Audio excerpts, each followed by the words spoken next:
اس کے بعد آپ صلی اللہ علیہ وسلم نے فرمایا اللہ کی قدرت قاہرہ کی یہ نشانیاں جن کو اللہ تعالیٰ ظاہر کرتا ہے یہ کسی کی موت و حیات کی وجہ سے واقع نہیں ہوتی، بلکہ بندوں کے دلوں میں یہ اللہ کا خوف پیدا کرنے کے لیے ظاہر ہوتی ہیں۔ جب تم ایسی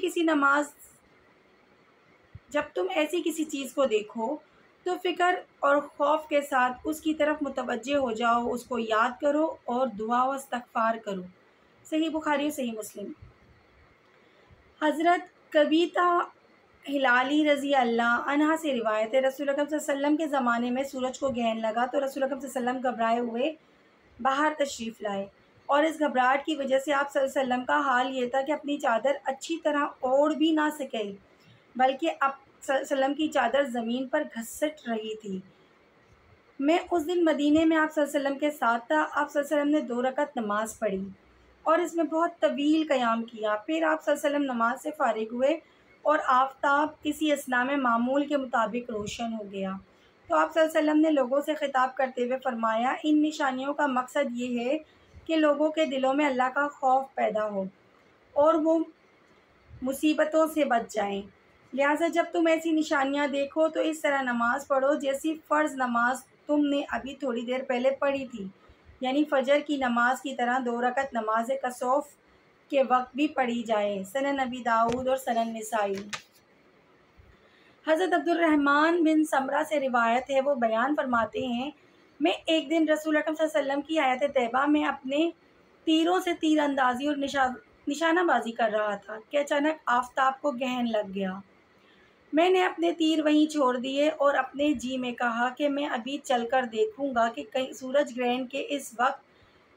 رسول اکرم صلی اللہ علیہ وسلم پر کیا نئی واردات ہوئی اور آپ صلی اللہ علیہ وسلم نے کیا نیا عمل کیا۔ میں آپ صلی اللہ علیہ وسلم کے پاس آیا، اس وقت آپ صلی اللہ علیہ وسلم نماز کے لیے کھڑے تھے، یعنی نماز شروع ہو چکی تھی۔ اسی حال میں آپ صلی اللہ علیہ وسلم نے دونوں ہاتھ اٹھائے جس طرح دعا میں اٹھائے جاتے ہیں اور دیر تک اللہ کی تسبیح و تحلیل اور تکبیر و حمد کے ساتھ اس سے دعا کرتے رہے یہاں تک کہ آفتاب گرہن سے نکل گیا، یعنی آپ صلی اللہ علیہ وسلم کی نماز اور دعا کا سلسلہ اس وقت تک جاری رہا جب تک آفتاب کا گرہن ختم ہوا اور وہ معمول کے مطابق روشن ہو گیا۔ آپ صلی اللہ علیہ وسلم نے اس نماز میں 2 سورتیں اور 2 رکعتیں پڑھیں۔ صحیح مسلم۔ حضرت عائشہ صدیقہ رضی اللہ عنہ سے روایت ہے، رسول اکرم صلی اللہ علیہ وسلم کے زمانے میں آفتاب کو گرہن لگا تو رسول اکرم صلی اللہ علیہ وسلم نے لوگوں کو نماز پڑھائی۔ اس نماز میں آپ صلی اللہ علیہ وسلم نے بہت طویل قیام کیا، پھر آپ صلی اللہ علیہ وسلم نے رکوع کیے اور بہت طویل رکوع فرمایا، پھر آپ صلی اللہ علیہ وآلہ وسلم کھڑے ہو گئے اور پھر بہت طویل قیام فرمایا، لیکن قیام سے پہلے قیام کی بنسبت کچھ کم طویل تھا۔ اس کے بعد آپ صلی اللہ علیہ وسلم رکوع میں گئے، آپ صلی اللہ علیہ وسلم نے طویل رکوع کیا، لیکن پہلے رکوع کی بنسبت یہ رکوع کچھ کم طویل تھا۔ پھر آپ صلی اللہ علیہ وسلم سجدے میں گئے اور سجدے میں بھی آپ صلی اللہ علیہ وسلم نے بہت طویل سجدہ کیا۔ پھر آپ نے دوسری رکعت میں بھی بالکل اسی طرح کیا جس طرح پہلی رکعت میں کیا تھا۔ اس کے بعد قاعدے کے مطابق قعدہ اور اخیرہ و سلام کے بعد آپ صلی اللہ علیہ وسلم نے نماز ختم کرا دی اور آفتاب گرہن سے نکل آیا، معمول کے مطابق روشن ہو گیا۔ پھر آپ صلی اللہ علیہ وسلم نے خطبہ دیا اور اللہ تعالیٰ کی حمد و ثنا کے بعد اس میں فرمایا کہ یہ سورج اور چاند اللہ تعالیٰ کی قدرت و صنعت کی نشانیوں میں سے 2 نشانیاں ہیں۔ کسی کی موت اور حیات سے ان کو گرہن نہیں لگتا، بلکہ زمین و آسمان کی دوسری مخلوقات کی طرح ان پر بھی اللہ کا حکم چلتا ہے اور ان کی روشنی اور تاریخی اسی مالک الملک اور قادر المطلق کے ہاتھ ہے، لہٰذا جب تم ان کو گرہن لگتے دیکھو تو اللہ سے دعا کرو اور اس کی کبریائی بیان کرو اور اس کے حضور میں نماز پڑھو اور صدقہ دو۔ اس کے بعد آپ صلی اللہ علیہ وسلم نے فرمایا اے امت محمد صلی اللہ علیہ وآلہ وسلم،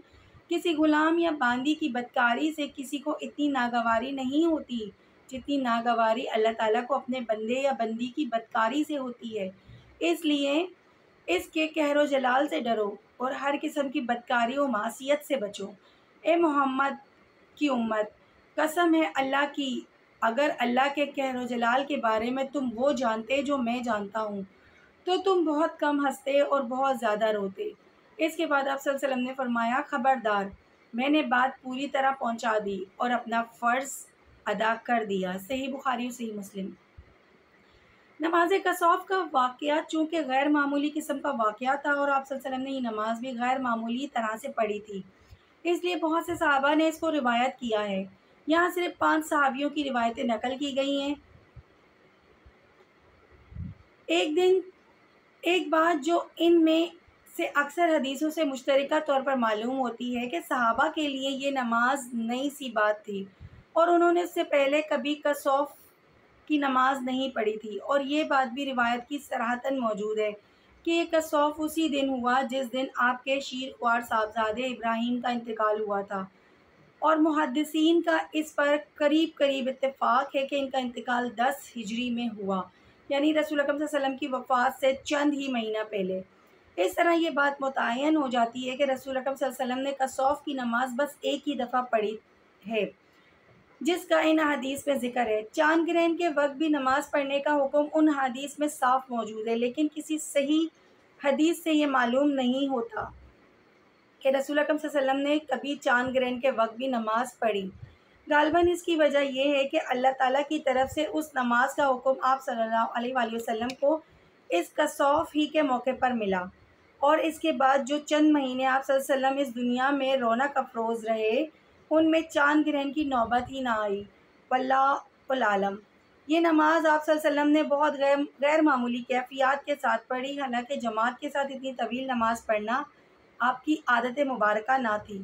بلکہ آپ نے اس سے منع فرمایا تھا۔ حضرت عائشہ صدیقہ رضی اللہ عنہ کی روایت ہے کہ میرا اندازہ ہے کہ آپ صلی اللہ علیہ وسلم نے اس نماز میں ایک رکعت میں سورہ بقرہ پڑھی اور دوسرے میں سورہ آل عمران، اور حضرت جابر کا بھی بیان ہے کہ بعض لوگ اس نماز میں کھڑے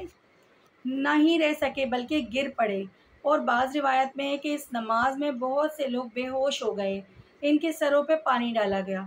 اس طرح کی ایک نئی بات اس نماز میں یہ بھی تھی کہ آپ صلی اللہ علیہ وسلم نے قیام کے دوران ہاتھ اٹھا کے اللہ کی تسبیح و تحلیل اور تکبیر کے ساتھ دیر تک دعا کی۔ اسی طرح ایک دوسری نئی بات یہ بھی ہے کہ آپ صلی اللہ علیہ وسلم قیام کے دوران اللہ کے حضور میں جھک گئے، دیر تک رکوع میں رہے، پھر کھڑے ہوئے، پھر قرات کی، اس کے بعد پھر رکوع سجود کیا،